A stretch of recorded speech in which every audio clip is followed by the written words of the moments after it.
Welcome, everyone. I am Rachel, Community Manager at Alloy Women's Health. We are a telehealth company bringing science-backed, evidence-based menopause hormonal solutions direct to your door. Today, I am thrilled once again to welcome cardiologist Dr. Jayne Morgan back to the Alloy platform. Dr. Morgan is the Executive Director of Health and Community Education at the Piedmont Healthcare Corporation in Atlanta, the largest healthcare system in Georgia. Previously, she served as the system's COVID vaccine expert and as the Executive Director of the COVID Task Force. Additionally, Dr. Morgan serves as a CNN medical expert contributor, and you can also see her on Scripps News and various networks in her resident state of Georgia. Just quickly, I want to let people know that this webinar will be shared on our YouTube channel in another day or so. Sometimes it's up later in the day. And that you may enjoy $20 off any purchase on myalloy.com using today's code HEART20. We are indeed celebrating Heart Health Month with Dr. Morgan. Finally, for those of you who have questions for Dr. Morgan, I invite you to type them into the Q&A, and I promise, as always, to get to as many of them as I can. Welcome again, Dr. Morgan, back to the Alloy community. And so to begin, just to lay some foundation for us around heart disease and menopause, can you explain the changes that occur in a woman's cardiovascular system during perimenopause and menopause? And I'm thinking particularly regarding how hormonal fluctuations impact our heart health. Sure. And that's such a great question. And it's poorly understood, although clearly very well regulated. And because of the Women's Health Initiative 20 or 30 years ago, that's the reason we don't really understand it any longer, because that data was faulty. And therefore, there was no further training after that data came forward. And just as a highlight, the data showed that women who were taking hormone replacement therapy had an increased risk of breast cancer, and that stopped the study. But we know now that the study was faulty for a number of reasons, one of which the population was skewed much older than the menopausal age, and we're actually looking at menopausal women. These were not menopausal women. Well, technically they were, but they were much older than menopause. They were certainly not perimenopause and menopause, so the average age. And then some groups were on estrogen, some were on estrogen and progesterone. And so it kind of goes on and on. We're unraveling it now. And to be clear, the Women's Health Initiative has actually posted some retractions for that. Okay. This is why we're having these kinds of webinars, right? This is very new information. It is, we're having to unlearn and then relearn. And unlearning is always so much harder. So as we get older, certainly as we enter the perimenopausal years, which really can start in your 30s, even though you're still having regular menstrual cycles, the perimenopausal years are, the hallmark is you start to have lower and lower levels of estrogen in your body, which initially may not be symptomatic for you. And your menstrual cycles are normal, you're ovulating regularly, you're still fertile, you're able to become pregnant, and yet those changes have started to happen. So this is perimenopause. Estrogen has cardioprotective factors to it. So cardioprotective meaning estrogen itself provides some protection for the heart. The other thing to think about, and we can talk about this later, is that estrogen also has anti-inflammatory properties, and chronic inflammation, along with being a causative factor for many disease processes in our body, is also a causative factor for the progression of what we call hardening of the arteries, or this atherosclerosis, this plaque buildup in your arteries that can lead to heart attacks. And so estrogen is really important. And it's so important. It's one of the reasons why women have a lower risk of heart disease prior to menopause in comparison to men, as opposed to after menopause. And not only is it less, it's half. So that's significant. Wow. It's 50% less. That's a huge difference. And then once we go through menopause, that risk actually equals that of men. So it's one area where we are not trying to be equal. And then beyond menopause, when we get into our 70s, we actually have a higher risk of heart disease than men. And so we're trying to dial this back, unravel it, understand the role of estrogen. This is just one role. Okay, we can talk about brain health. We can talk about, but I'm going to talk with you from a cardiology perspective. Right. This is one of the protections of the heart that the woman has that she enjoys for a large part of her life that then begins to lose as we go through menopause and it's not replaced. And then that risk of heart disease starts to increase. That's fascinating. You know, as you were talking, I was just recalling one of the things that prompted me to start taking menopause hormonal therapy was my my father had died of heart disease a few years before, and my heart palpitations were intense, and my hot flashes and night sweats were intense. Now I know heart palpitations may not be an indicator of heart disease. Is that correct? So, But palpitate. No, I'm sorry. Go ahead. no. I was also then just going to say, but we know that hot flashes can be. Is that right? So both are right. Okay. Palpitations can certainly be an indicator of heart disease, and you should never ignore them if you're having palpitations. Okay. Caveat to that is if you're in the perimenopausal years, the drop in estrogen can also cause palpitations.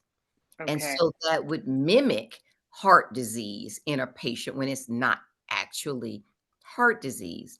So, what do you do if you're in your late 30s and early 40s and you start to have palpitations? Palpitations are like a rapid heartbeat in your chest, something you can feel. You suddenly are aware of your heart beating. Generally, Mm, most people normally, we have no awareness of our heart. We're not listening to every beat all day long. So if you start to hear it, start to feel it, and sometimes you can hear it. This is what we mean by palpitations. And generally it's alarming for people. If you are in your late 30s and early 40s or mid 40s, these palpitations may not be related to heart disease. They may be an indicator that you are entering and getting closer and closer to menopause. And these are poorly described symptoms, which is why you probably haven't heard about them and your doctor didn't tell you about them and your mother didn't tell you about them. We're back to this women's health initiative, right? It yes. just shut down. It not only shut down information, it shut down trials and research and curiosity and, Mm, and the seeking of betterment. Just everything shut down. And it was sort of just suffer. It's a yes. part of life. What do we call it? The change in life is what maybe your grandmother, your mother would call it, as if this is just how it is for you. And even though it is a transition in a woman's life as she continues to mature and become even more beautiful, we also need to understand that you don't really have to suffer, right? Right. Suffering isn't really a part of it. Um, and not only are there heart benefits, so we want to talk about that with menopausal hormone replacement therapy, but you also feel better. And let's be clear, there's nothing wrong with just feeling better. So Absolutely. I want to be clear. Don't feel guilty when you say, well, I'm not really suffering that much. I just don't feel that great. There's nothing wrong with feeling better and feeling more yourself and being more alert and being more engaged and having more joy in life. Why should you not have that because your symptoms just aren't that bad? Right. I don't want Oh, to I bother love it. anybody, right? Thank you for So that.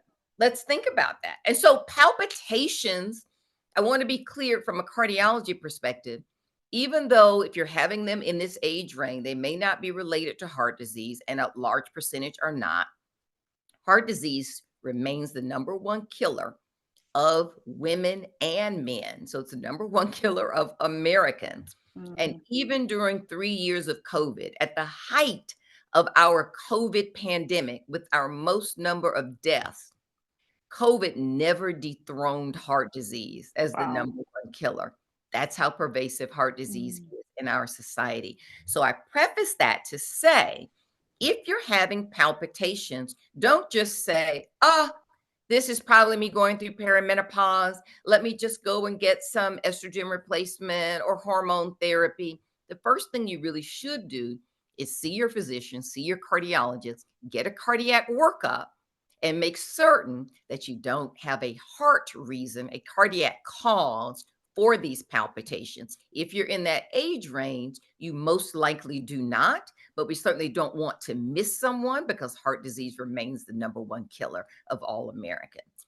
So Sure, after you terrific. get your workup and that workup is negative, then you have the discussion with your physician about whether menopausal hormone therapy is right for you to control the symptoms. Now, people will say, well, now that you know it's not your heart, don't even worry about it. Well, again, now we're back to, but it's uncomfortable. It's uncomfortable physically and stressful psychologically. So Right. again, there's nothing wrong with feeling good. Right. So Thank don't you. finish your cardiac workup and you go, well, nothing's wrong with me. So I won't I'm going to go and continue just on suffering and feeling continue on lousy. suffering. I know nothing's wrong. This is just how it is now. We've got to get out of this mindset and let's be clear.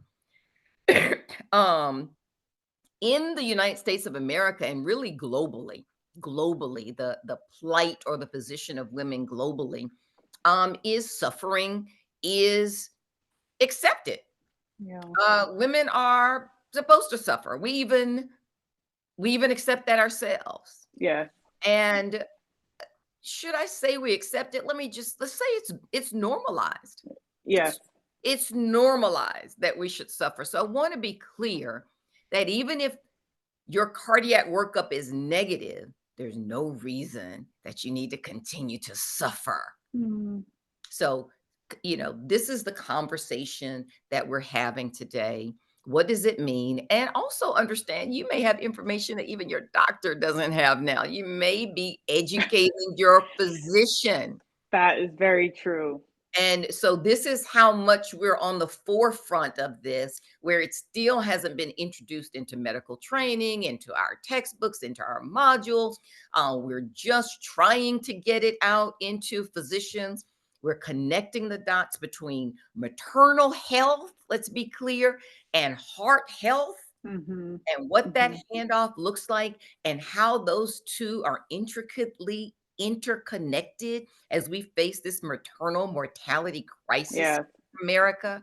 And we've got programs just like Piedmont who are now on the precipice of beginning to develop maternal cardiac programs and marrying and integrating the Hmm. two to begin to understand it. But make no mistake, we're just starting it, just like other places in the United States may or may not be starting it. So don't be discouraged or dissuaded if you go and see your doctor and you have more information after listening to Right. my seminar than Right. they actually do.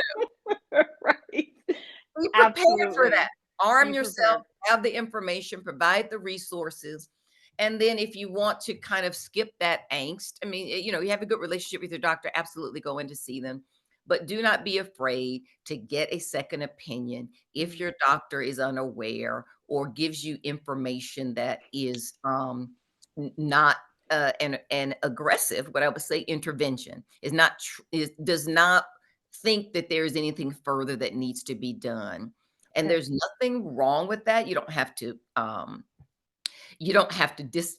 to completely cut off your relationship with that doctor, but there's a different season for different people. And so it may be time in this season of your life to seek a different kind of specialist who's going Right. to have this conversation with you. So if who's menopause certified, you may want to look for physicians specifically who are menopause certified. Again, it doesn't mean that if your physician is not menopause certified, that they don't have the information. But because this is new and it's still getting out, don't be discouraged if you have more information than your physician. Seek a second opinion with someone who's menopause certified and steeped in this information. Thank you for that, Dr. Morgan, so much. That is intensely grounding for all of us.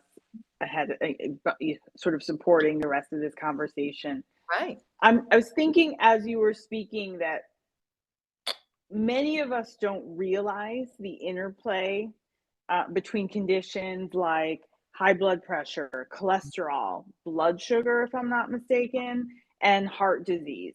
Mhm. So, could you just shed light on some of those secondary conditions that might contribute to heart disease or the risk of heart disease? Right, and we have to think about other things like arthritis and rheumatoid arthritis, all of these things, how are they interconnected and how are they giving us hints as Hmm. to our health and how we should move forward? So, as we enter into menopause and we're going through perimenopause, like estrogen levels are dropping, is doing no favors to our blood pressure. And it's a time in our life when our blood pressure may start to increase as well because of these dropping estrogen levels. Now, Okay. you already have high blood pressure. Menopause doesn't make it better. Okay. Have blood pressure, this may be a time when you start to struggle with managing your blood pressure. And so, where's this coming from? I've never had problems with my blood pressure. So, be aware of that. Again, I'm not stating that you should eschew or avoid or refuse taking antihypertensive medications because it's important to control your blood pressure because high blood pressure is an independent risk factor for heart disease, and heart Okay. disease remains the number one killer of women. I want to say that again. It's not breast cancer. It is heart disease is the Mm. number one killer of women and always has been for the last 20 years. We don't have a special ribbon or anything you can wear, but this is the serious information. So I just want to be clear about that that you should take medication if you're prescribed it. Now, I'm going to give you the other side of the coin because we're talking about menopausal hormone therapy. Also, be aware that this may be related to your dropping estrogen levels. Have that Okay. conversation with your doctor because it could be that your blood pressure is increasing because your estrogen levels are decreasing. Okay. Can replace your hormone therapy, you'll find that your blood pressure is not as labile as well. Hmm. Again, I want to be Fascinating. clear. I want you to control your blood pressure by any means that you need to do so. So don't just say, oh, forget it's my hormones. My doctor doesn't know what they're talking about. So I'm just going to leave. And, you leave with your blood pressure up. And there Right. you are with your blood pressure up because Right. my doctor didn't know what they were talking about. Well, meantime, your doctor kind of did know, Hmm. and they knew your Hmm. blood pressure was up, and they were giving you something to treat it. So make certain that you're taking your health seriously as well. That goes for diabetes, that goes for cholesterol. Menopause does us no favors with regard to the risk factors for heart disease. So we'll see our cholesterol levels slightly increasing. If you have diabetes, type 2 diabetes, or you struggle with obesity or overweight, you may start to find that you are in the pre-diabetic range. Yes, So all of many hear that. Yes, yes. right, all of these things are the gifts of menopause, right? Yes. And Um, what it's really telling you is that these things are happening. These are risk factors for heart disease. And that's how we start to inch closer and closer and closer to the risk of a heart attack of men as we get older, because we start compiling all of these risk factors because we've lost protective effects of our estrogen on our bodies. We also, during perimenopause and menopause, will struggle with sleeplessness. And sleep also, we now know, is a risk factor for heart disease, the duration and quality of your sleep. And okay. menopause generally goes hand in hand with a lot of sleepless nights and insomnia. And to be clear, it's difficulty falling asleep.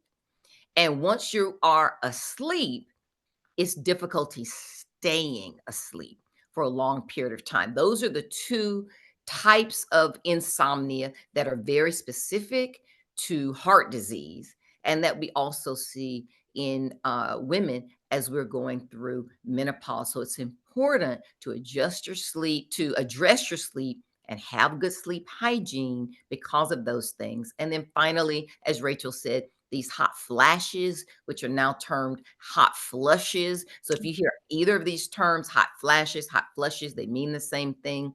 And, listen, I don't know why they changed the term. Like, nobody asked me. So I'm just telling you, I'm going to give you the explanation that I heard of why when I asked for the explanation, because I wasn't consulted. So I'm just using the proper terminology. So when I asked, why are we saying hot flushes instead of hot flashes? I was told that hot flashes sort of denote a symptom that's quick. It comes in a flash and disappears. And that's not really what happens to us when our bodies are heating up. This can go on for long periods of time, and we're really uncomfortable, and we're tearing off our clothes, and we're sweating, and we don't know when it's going to end, and then it abates for a while and comes right back. So it's more of a flushing of the body and not the flashes. And the thought was, I don't know who the people are that are thinking. Once again, I don't know who brings this in. But the thought of those smart people was that flash sort of diminishes what's really happening. And we want to be certain that we don't contribute to the lexicon of the medical language and scientific language that is used for women, that already we have so many terms that are related to women that sort of do us a disservice and relegate us to lower levels of care and concern. So the thought was hot flashes, hot flushes. I don't know how much is catching on. I'm going to use both such that so if you see hot flushes, you go, what is that? Right. And it's exactly the same as hot flash. It's just a different terminology. It's not something new. You don't have to look it up, see if you got that symptom now. It's the same thing. So I want to take the time just to say I that. appreciate that. And it makes me think really of MHT and HRT and sort of the change in that language as well, right? And again, because we are at the forefront of all of this conversation, so much of it, there's going to be time needed for adjustments and for things to really catch on, for the ship to turn. Sure. Dr. Morgan, I want you to hover for a moment, and many questions have come in. I want to remind everyone, I will get to your questions. I just want to get through a few things with Dr. Morgan and give you time also to speak about food, which we wanted to get into during the second conversation. But if you can just talk a bit about a heart attack and how that differs in men and women, and when should we be taking the possibility of a heart attack seriously? And that sounds so weird to ask that way, because no, it is. But it's a great question. It goes back to the lexicon. Like, how are we describing heart attacks, and why don't we take it seriously? And when I say why don't we take it seriously, you may be sitting out there going, no, I take heart attacks seriously. What is she talking about? Here's what I'm talking about. There is a reason that the first heart attack of a woman is more often fatal than the first heart attack of a man. And it is because we don't take our symptoms seriously, and our doctors don't take our symptoms seriously. Now you're saying, that's not me. If I have chest pain, I'm going straight to the emergency room. Well, here's the thing. If you have chest pain, you will go straight to the emergency room. Probably most people would. Or if you have shortness of breath. But here's the catch. A lot of women don't have those symptoms.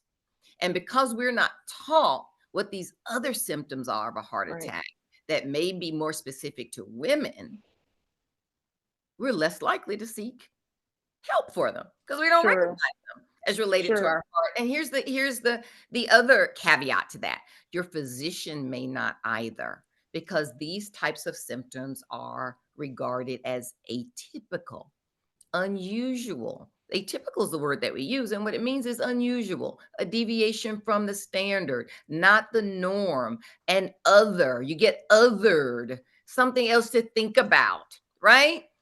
Now, these other symptoms are mainstream, and you can imagine who's having the mainstream symptoms, right? The men. We got to react. Everybody knows those symptoms. Right. And then you assume that those are the same symptoms for you because the way we practice medicine in America, and that's another webinar. But we will have it. Right. Because of clinical trials, But the way that we practice medicine in America is that we enroll men in clinical trials, mostly white men. We get all of this data. It goes before the FDA. FDA approves it.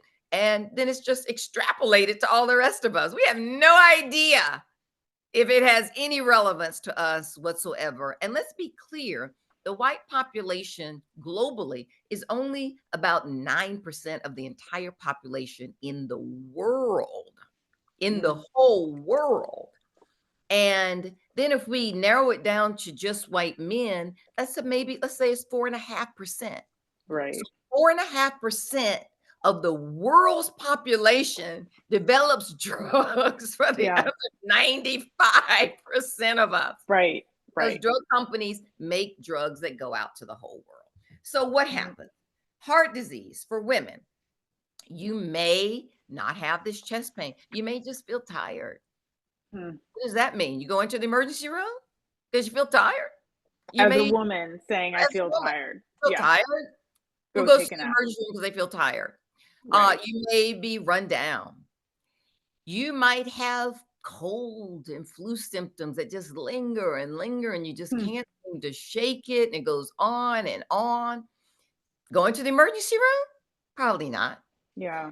You might have back pain. Who doesn't have back pain? Who doesn't have a reason to have back pain in your 40s and 50s? Right. A woman. Yes. You might have jaw pain.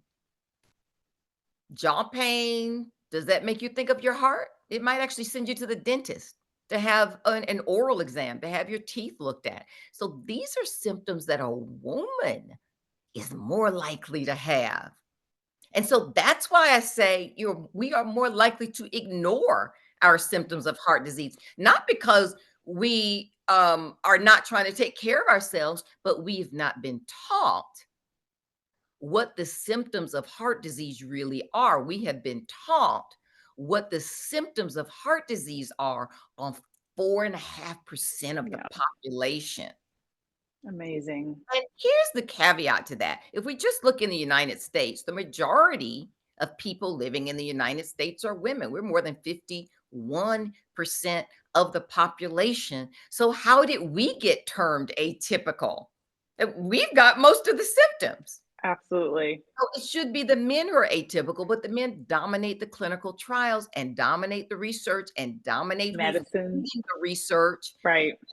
And so then this is how we are where we are. And this is why, part of the reason why the first heart attack of a woman is more often fatal, because by the time you seek help, your symptoms have gone untreated for so long until by the time you seek help, it may be too late. And you could seek help and your physician may also minimize your symptoms, unfortunately. And interestingly, in a survey, only 22% of primary care physicians admitted in a survey that they even felt comfortable treating a woman with heart disease. And only 42% of cardiologists admitted that they felt comfortable. That seems crazy. Wow. Cardiologists. But the reason for that, when we drill down into it, is that most cardiologists are men. And remember, our symptoms are atypical.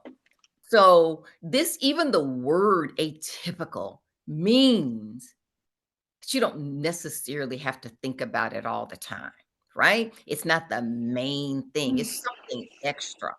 And so even your physician, unbeknownst to him and maybe her as well, may do a disservice to you. But here's another statistic that's really interesting, and not just for cardiologists.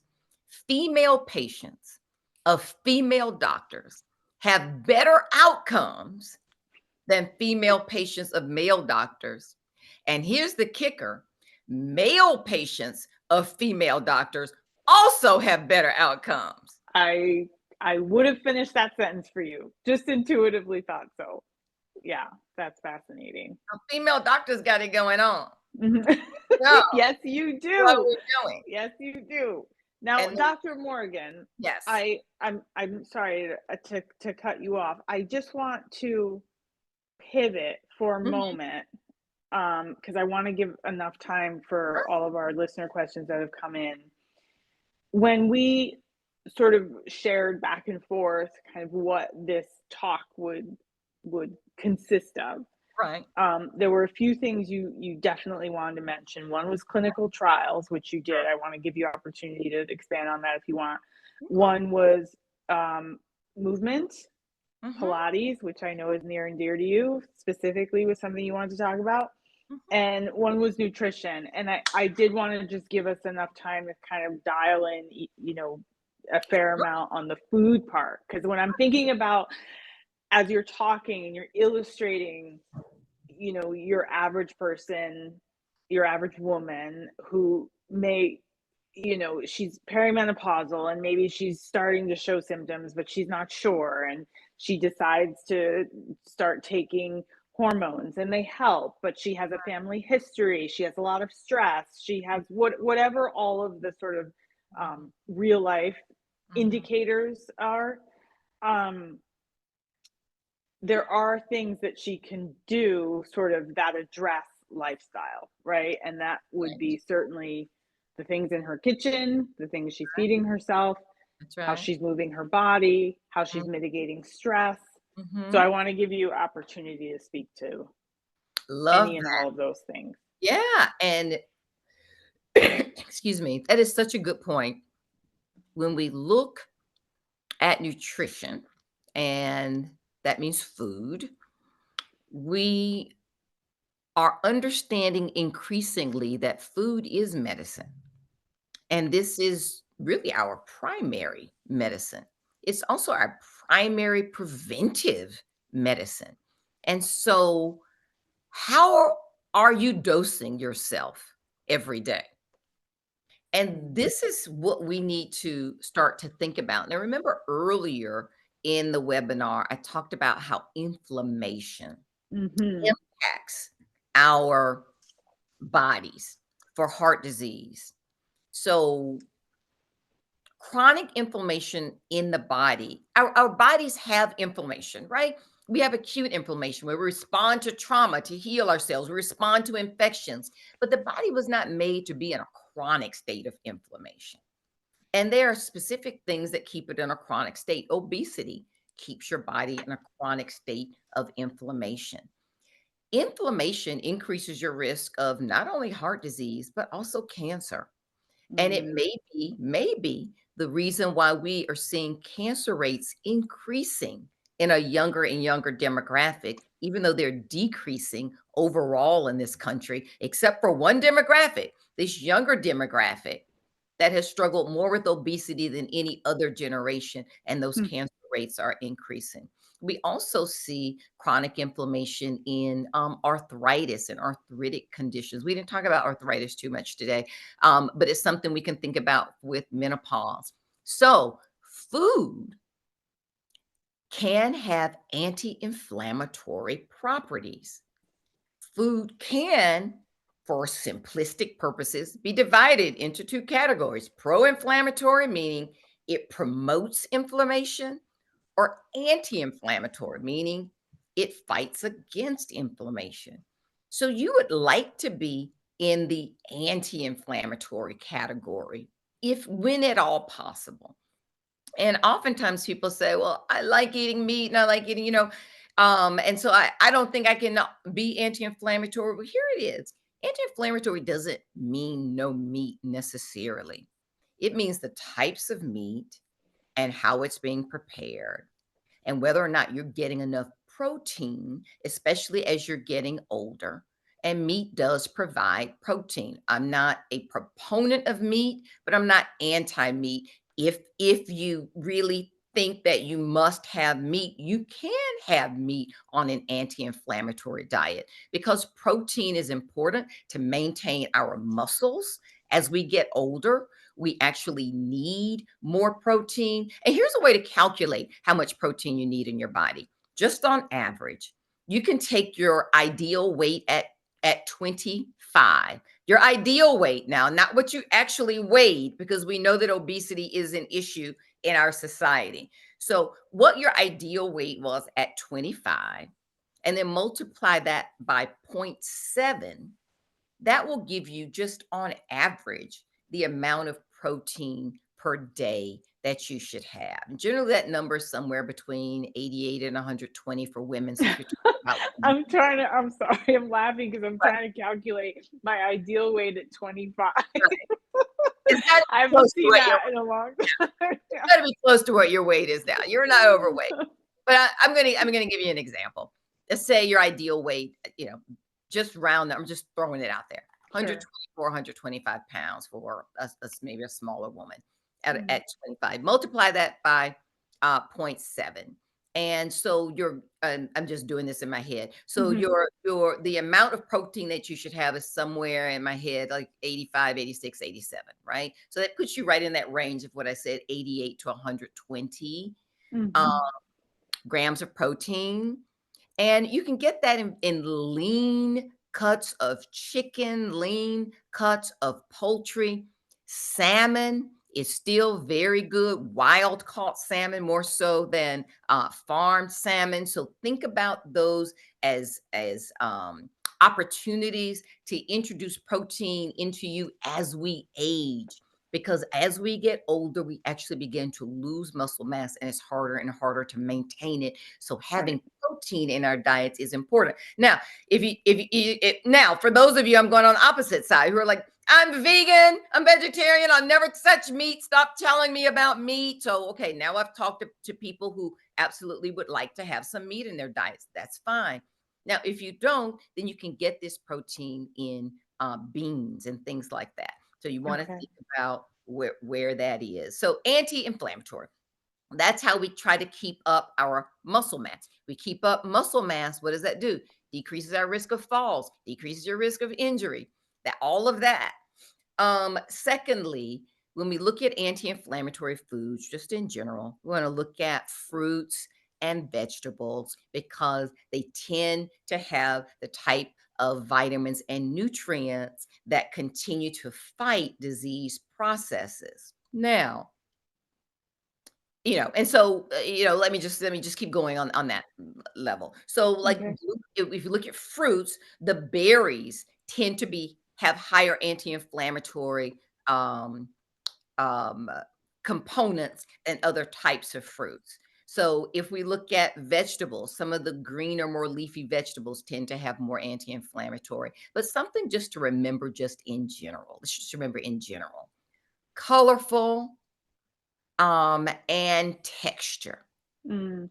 So if there is texture and or color, this is general. If you don't want to remember anything, that's probably anti-inflammatory. So oatmeal, which we haven't talked about, has texture, has anti-inflammatory properties. Quinoa has texture. So just in general, right? There are going to be some outliers, but if you're just like, oh my God, I can't remember the list. I can't remember if it was berries or chicken or what. Think about, was colorful. Is it colorful? Does it have texture? So that's kind of a cheat sheet, right? What we call Mhm. a poor man's cheat sheet of how to do that. And then there are these nightshade vegetables. So there's some exceptions, right? These nightshade vegetables um are considered pro-inflammatory. And nightshade vegetables are things like mushrooms and eggplant and even tomatoes. And people love tomatoes. Tomatoes are controversial. Actually, Yeah. wrote a book. I wrote a whole chapter just on tomatoes. So here's the issue, because a lot of people eat tomatoes. If you're following a pure anti-inflammatory diet, you won't. But a lot of people do. So it just depends on who you're talking with. But here's the deal with nightshade vegetables in general. The reason that they are considered pro-inflammatory, they all produce something called solanine. And solanine is an insecticide for the plant. Hmm. And the insecticide is considered pro-inflammatory and increases your risk over time of disease. So these nightshade vegetables are the exceptions to the anti-inflammatory diet. So I don't know if I've given Mhm. you guys a lot, like, I don't know if that's a No, lot. that's helpful. Just What I'm something to kind of think about and conceptualize, yeah. right? We're not trying to learn everything today. We're just getting big concepts. And we're And what starting. I'm pulling out, if I may, is a lot of plants, lean protein. Mhm. primarily it's helpful to you, your heart, your overall health Right. in general. Right. Dr. Morgan, I wanna look at some of the questions that have come in Okay. for you and give you a chance. Someone asks, what is the role of calcium in heart health? At what point is it too much calcium? I like this question a lot too because perimenopausal, menopausal, midlife women are told a lot to Right. supplement with calcium. So Right. this is interesting. I know nothing about it It's and heart health. right. And we are now again vegan, vegetarian, pescatarians. Let's talk about, which diets have calcium. It is important to have calcium in your diet, especially as we age, because we lose estrogen. And we didn't talk about this. Because we can't talk about everything today, right?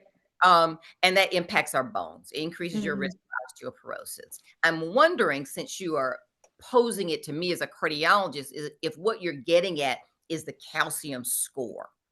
And the Oh, that's a good calcium question. I don't know. score is Mhm. a test that we give that is a measurement of your long-term risk of heart disease. And it is a one-time test that you receive. It's like an X-ray, similar to an X-ray, sort of like an MRI. And it gives us a risk, an indicator of your risk factor long term. And so maybe what you're asking is, should I stop drinking milk or stop eating yogurt because I don't want my calcium score for my heart disease, to increase such that it increases my risk of heart disease? And so the answer to that would be no, because we want you to take foods that are still anti-inflammatory. So that's maybe the answer of what I'm thinking that you're saying. Should you do a Okay. calcium score? I think everybody should do a calcium score at least once in their life. That's Because great to know. I don't remember. that is That's great. I that's didn't the know that. marker of your lifetime risk factor of heart disease. That's And amazing. yes, and it will guide doctors, even if you're asymptomatic, even if you're young, about how aggressive they should or shouldn't be. If you end up with a high calcium score, you're asymptomatic, you're healthy, but you've got a high calcium score. The physicians now know that we may need to do more aggressive intervention with you earlier to decrease your risk of heart disease. Remember, heart disease is the #1 killer. Everybody should have a calcium score once in their life. Yes. I'm wondering, I don't know Thank if you. that's what you're asking, but since I'm a cardiologist, you're asking about calcium. I was like, I wonder if she's really asking about the calcium score. So I there you go. appreciate that, and it's so important to know, and I'm so glad you shared it and interpreted it that way. Here's another question for you. Does arthritis increase blood pressure? I had a stroke in 2008. It affected my left side. I had two holes in my heart that didn't close as a child, unbeknownst to me or my mom. I was 45. Blood pressure is always taken in the left arm, and it's painful when they squeeze that arm. I walk and exercise regularly. My diet is good. And of course, they want to increase my blood pressure medication. Before you answer that, Dr. Morgan, I do just want to remind everyone. So Dr. Morgan will answer your questions as best as she can, but certainly do remain in touch with your physician. As you know, this isn't like let's call it a private clinic with you, although you But it's offer still a so health much to visit. us. It's Right. yeah, yeah. So I will leave you with that really good question. Okay. Yeah, it's a great question. And here's a simple answer to that. Arthritis and hypertension are related. I actually just did a write-up and an interview. If you follow me at Dr. Jayne Morgan, did I publish that recently? It actually, you know what? I actually may have just posted it yesterday. I think so, and I shared it. Yeah, I Yeah. think I just posted that yesterday. So the answer to that is yes, there is a correlation between arthritis and hypertension. You are correct. I missed which side of your body the stroke was on, and you're saying squeezing left arm gives you pain. So whoever's taking your blood pressure should always take your blood pressure in the arm that was not affected by the stroke. So I don't remember all the details of it, but yes, the highlight, arthritis and hypertension are connected. Yes. Um, Okay. Exercise can help with that as well. feel free to take a look at the article that I just posted on my Instagram, Dr. Jayne Morgan, DrJayne Morgan. It's published in Medical News Today. So that's a Science and Health journal. And I probably do have the reference there where you can read the whole article. Several of us doctors are quoted in there as we are kind of unraveling the connection between arthritis and high blood pressure. Great question. Thank you, Dr. Morgan. What could be, someone asks, some causes of higher LDL during perimenopause? Yeah. So the causes of higher LDL can be those dropping estrogen levels. Not only it's not everybody, but many, right? Not only can your LDL increase, which we call the quote unquote bad cholesterol, but your HDL, which is the quote unquote good cholesterol, can also start to decrease. So you can have less of your good cholesterol, more of your bad cholesterol, and also more of something called triglycerides, which also are a measure of fat. So again, menopause isn't doing us any favors with our health, which is why it's important for us to consider how we best manage it. Meet with a doctor who has a menopause certification, and make certain that you can mitigate as much of your heart health risk as you possibly can. Thank you, Dr. Morgan. And I do want to remind everybody about this code you can enjoy today on myalloy.com. It is HEART20, and you can find tons of menopause specialists on our platform. Dr. Morgan, someone asked, and luckily I wrote it down because it just left the screen, but what would be considered a cardiac workup? And to piggyback off of someone else's question, because I think it relates, who do you ask for a calcium test from? So first, what's considered a cardiac workup? What does that entail? And I'm going to start at the end. You can ask for a calcium score from your primary care physician. Your primary care physician can order that. It's not, everybody knows what it is. So ask them. And you might ask, why have you never offered that before? So why haven't you told me about it? Why didn't you tell me? Yes, exactly. If for whatever reason your primary care physician doesn't know about it, doesn't want to do it, just ask to be referred to a cardiologist or someone to just do the test. So that, and then what is a workup?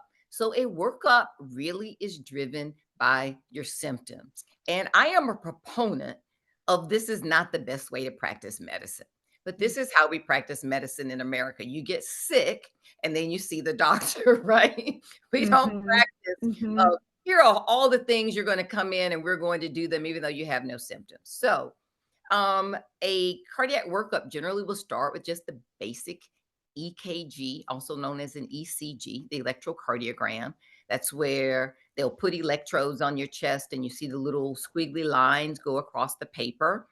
It may include a stress test. You've probably seen that in either newsreels or television, where you're walking on the treadmill and they've got the electrodes on your chest and you're walking and someone is watching a monitor screen.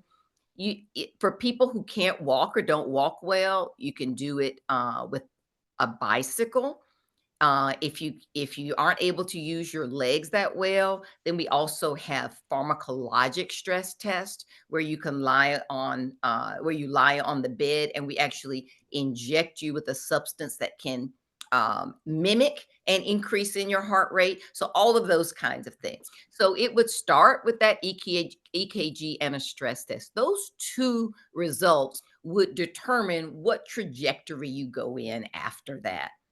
The next thing at a very high level, this may not be next for you, would be an echocardiogram, which is a sonogram. It's like an ultrasound of your heart. And there we can look at the different chambers, the sizes, how well your heart is contracting. There are 4 chambers, whether you've got any regurgitation, meaning leaking valves, so it's like a live image of your heart where we can actually see it beating. And we can see how well your walls are contracting, whether blood is flowing in the right direction, all of that type of thing. Whether you've got any obstructions. I'm sorry.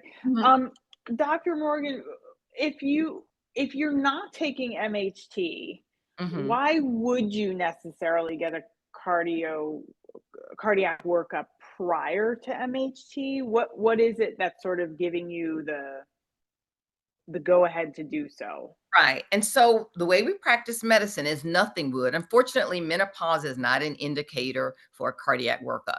Now, I personally think it should be, because that's where we're entering our increased risk of heart disease. But currently, remember, we're on the cutting edge of this. After you finish this webinar, you probably will have more information than your doctor has. Right. So that's not where we are now. And how we practice medicine is based on the patient coming in and complaining of something, and those symptoms will direct the workup. So that's where it is. That you can't walk in and say, I'm 45, I'm going into menopause, I need my cardiac workup now. Like, nobody knows what you're talking about, except for me and other people like who are trying to spread the gospel. So it's symptom driven. Now, what are some exceptions? You got a strong family history, or you have genetic propensity for some cardiac disease. Or you have a test called an LP(a), which is high. It's a very specific type of cholesterol for which we have no cure currently, but clinical trials are underway. So all of those are might put you in a different risk category, which might prompt your physician then to say, you know what, let's do some tests because this person is at high risk. Thank you for that. Someone actually asked about LP(a), and I hope that you homed in on it enough for her. I want to get to this next question. I have atrial fibrillation, have had 2 ablations, and have been in perimenopause for years. I'm 54 and having increased anxiety and recently feeling more palpitations.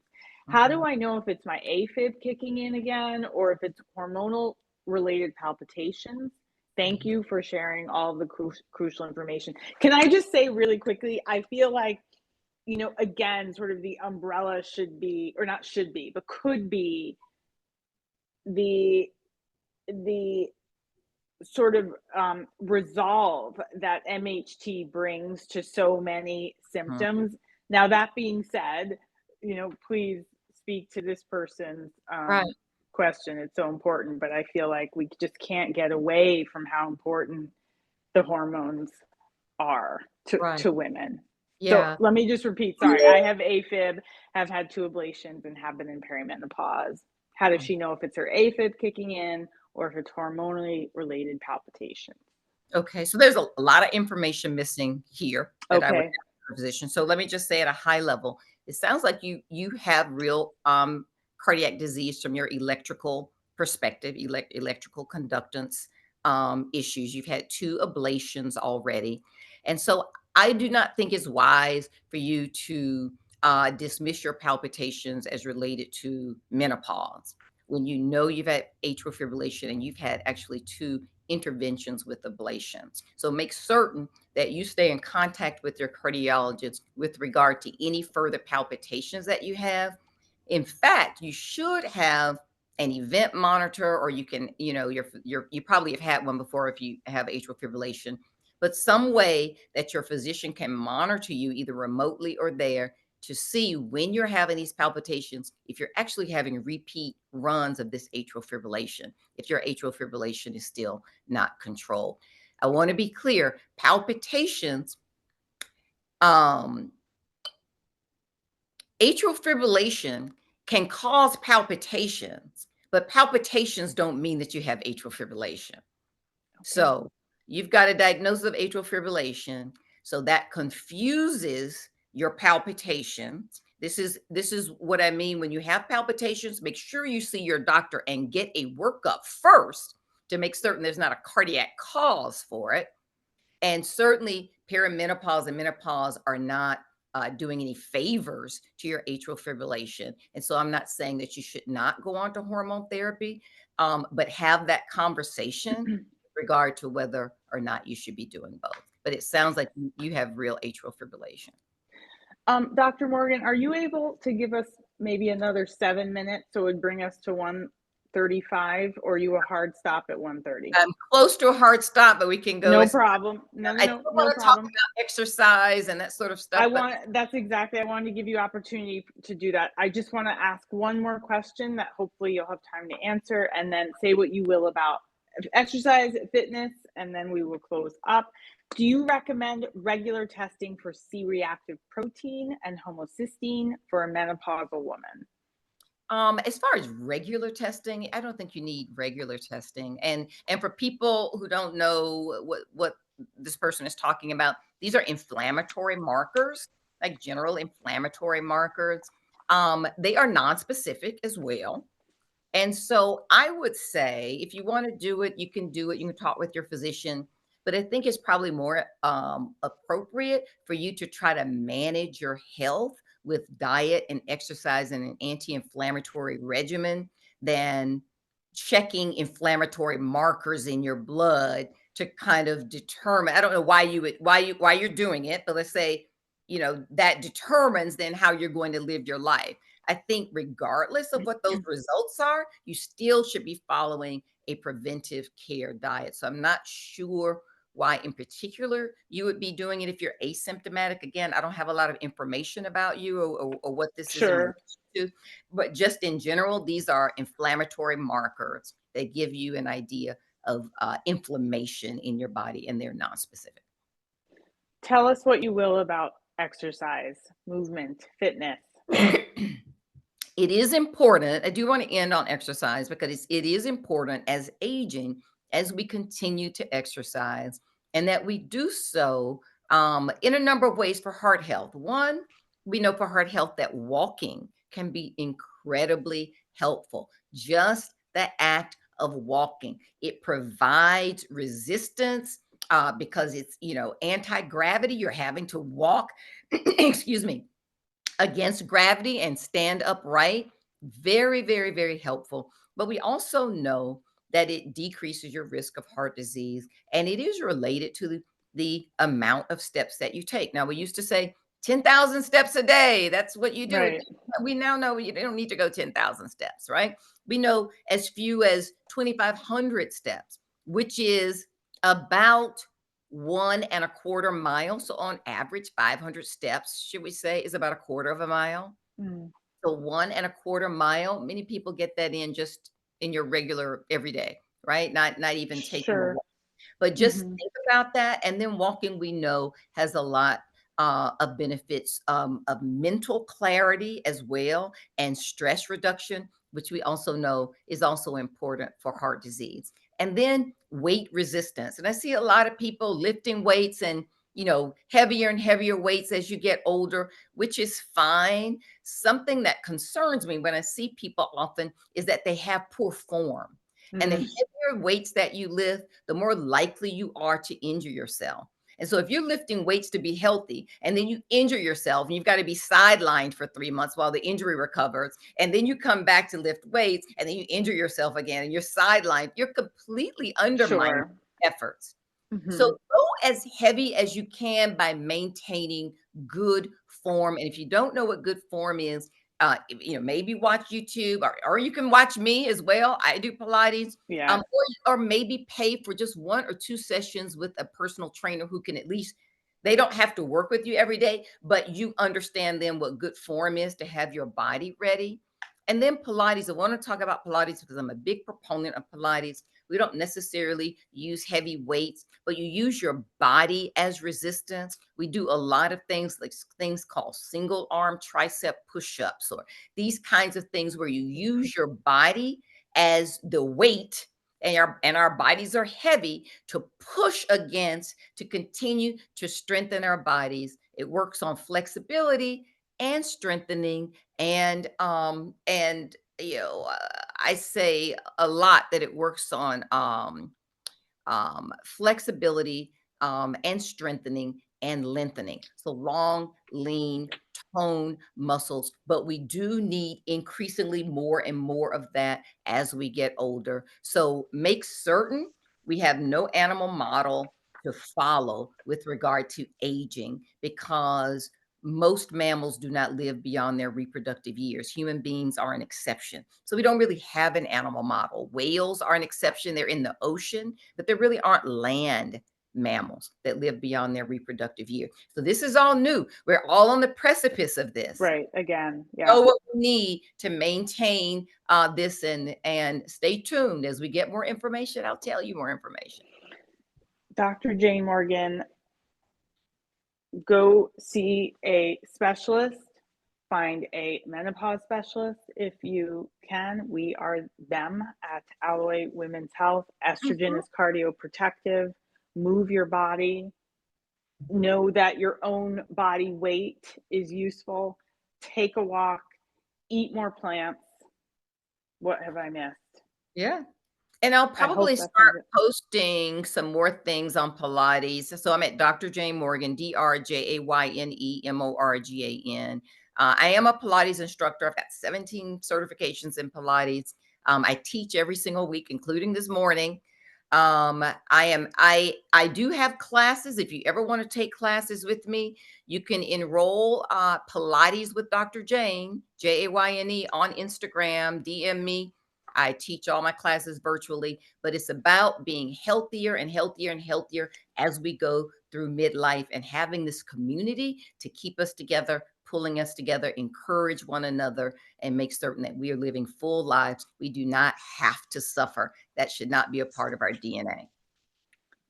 I will thank you and leave you all with that. That was a beautiful ending to a wonderful webinar. You were always so encouraging, helpful, educational, clear, all of the things we need to know about specifically our heart health, but really our health during this second season of life. Thank you so much, Dr. Jayne Morgan. Thank you to everyone who came, and we will speak again, most certainly.